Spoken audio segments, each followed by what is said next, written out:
그 질의에 앞서서 그 자료 제출 문제와 관련한 잠깐 의사진행 발언 드려도 될까요? 얼마 1분 1분 정도면 됩니다. 예, 1분 의사진행 발언 드리겠습니다. 네. 저희 의원실에서 뭐 국회 사무처 그리고 대통령실 등 그 해당 기관의 직원들 비위 행위가 있는지 그 사례를 적발했으면 이 정부 들어서의 사례에 좀 취합해서 제출해 달라고 했는데 다 제출했어요. 그런데 대통령실에서도 경호처랑 안보실은 좀 부족하지만 제출했거든요. 근데 유독 대통령 비서실만 아예 답변을 안 합니다. 답변할 수 없다는 입장만 보내왔습니다. 대통령실 내에서도 입장이 정리가 안 되고 그 이유를 잘 모르겠습니다. 이렇게 감춰야 하는 비위 행위가 있는 것이 아니라면 국회에 정상적으로 제출해 주시길 바라고요. 그리고 의원실에서 그 작성하시기 쉽게 표를 이렇게 쉽게 작성하실 수 있게 아예 작성해서 드렸습니다. 다른 기관들은 다 여기 맞춰서 작성해서 냈거든요. 낼 수 있도록 좀 한번 더 요청해 주시기 바랍니다. 네, 비서실장님, 네, 대통령 비서실만 관련 자료 제출을 안 했다고 하는데요. 실장님께서 내부 사항을 좀 검토해 보시고 네. 자료를 좀 제출해 주시기 바랍니다. 네, 저녁 전까지, 저녁 식사 이후까지 좀 제출해 주시기 바랍니다. 네, 질의해 주십시오. 네, 실장님. 네. 그 지난 7월 1일에 국회의장 앞으로 방송통신위원회 상임위원 추천 의뢰 공문을 보내신 적이 있죠? 네, 그랬을 겁니다. 예. 네, 여기 대통령 직인 네. 찍혀서 발송이 됐고요. 뭐 지난해에도 보내셨고 그 입장은 여전하신 거죠? 그렇습니다. 네. 네, 알겠습니다. 우리 신원식 실장님. 네. 네. PPT 한번 보시겠습니다. 지금 안보실장으로 이제 공식 부임하신 거예요? 그렇죠? 네, 지금 대통령실의 안보실이 일본과 관련해서 우리나라의 국익을 지킬 수 있는 것인지 지금 여기 출석해 계신 우리 김태우 차장님도 저런 발언을 하셔서 국민 공분을 일으켰고 또 신원식 실장님은 뭐 국방장관 청문회 과정에서도 저런 발언을 과거에 했던 사실이 이미 드러나 있어요. 그래서 우려가 많습니다. 우리 신원식 실장님께서 그래도 역사관을 어느 정도 이렇게 정리해서 지금 임무를 수행하고 계신지 좀 여쭤보고 싶어요. 1910년에 이루어진 그 일제와의 병탄조약, 네, 한일 병합. 이 조약은 무효입니까? 유효입니까? 불법적이고 무효입니다. 네.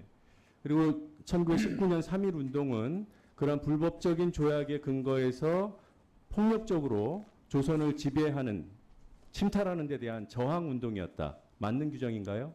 그렇습니다. 네. 그리고 그 결과로 임시정부가 수립됐죠. 네.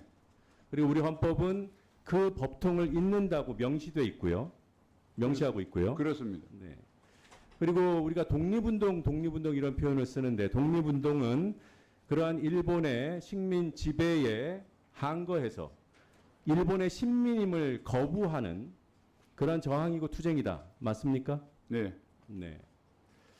그리고 일제는 조선인들을 일본의 국민으로 인정하지 않은 사실도 알고 있습니까? 네. 겉으로는 뭐 했지만 속으로는 차별했습니다. 아, 겉으로도 국적법상 국민으로 인정하지 않았는데 그 사실을 모르십니까? 아, 그건 이제 처음에 초기엔 그랬는데 나중에는 내선 일체해가지고 그런 선전을 했습니다. 그래서 참정권을 줬던가요? 안 좋습니다. 네. 자, 이런 인식에 기초해서 볼 때 일제시대 때 우리 선조들, 그 당시에 조선인들은 국적이 일본이 맞았습니까?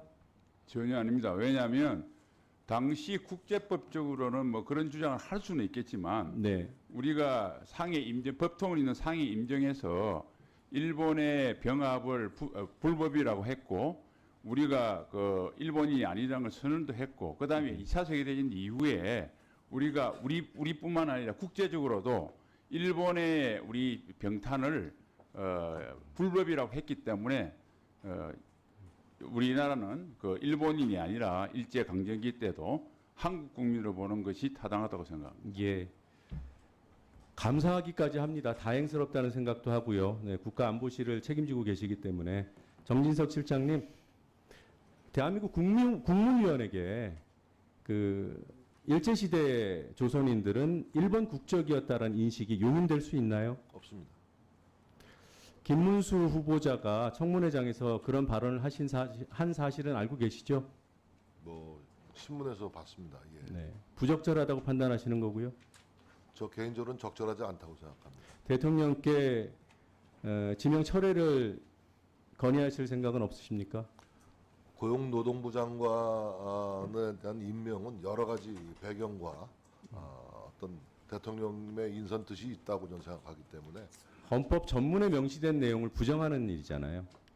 그나마 그 김문수 후보자의 어떤 철학, 김문수 후보자의 어떤 관점에 대한 문제인데 되게 용인될 수 있는 관점이라 보시는군요. 저 개인적으로는 저는 동의하지 않습니다. 국가적으로 판단하셔야죠. 대통령 실장으로서.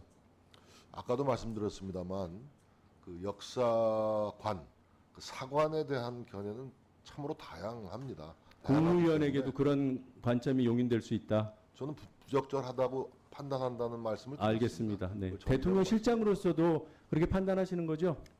네. 대통령과 천공 관련설이 소문으로 계속 돌고 있습니다. 최근에 그런 뭐 일본과의 관계 때문에 더 확산되는 그런 분위기인데 천공과 혹시 대통령께서 여전히 교류하고 계신가요? 저는 천공이든 만공이든 잘 알지 못합니다. 예. 아, 그럼 교류하는 그런 일이 없다고 제가 알고 있습니다. 네. 이 천공이라는 분이 공개적으로 대통령이 자신을 스승님이라고 부른다고 얘기했어요. 그 사실도 아시죠? 모르겠습니다. 그런 사실이 있고 동영상이 버젓이 돌아다닙니다. 대통령실에서 좀 관심을 가져야 되는 거 아닙니까? 대통령에 대한 오해가 생길 수 있습니다. 대통령에 대한 오해를 불러일으키는 동영상은 차고 넘칩니다. 예. 아, 그럼 놔둬도 돼요?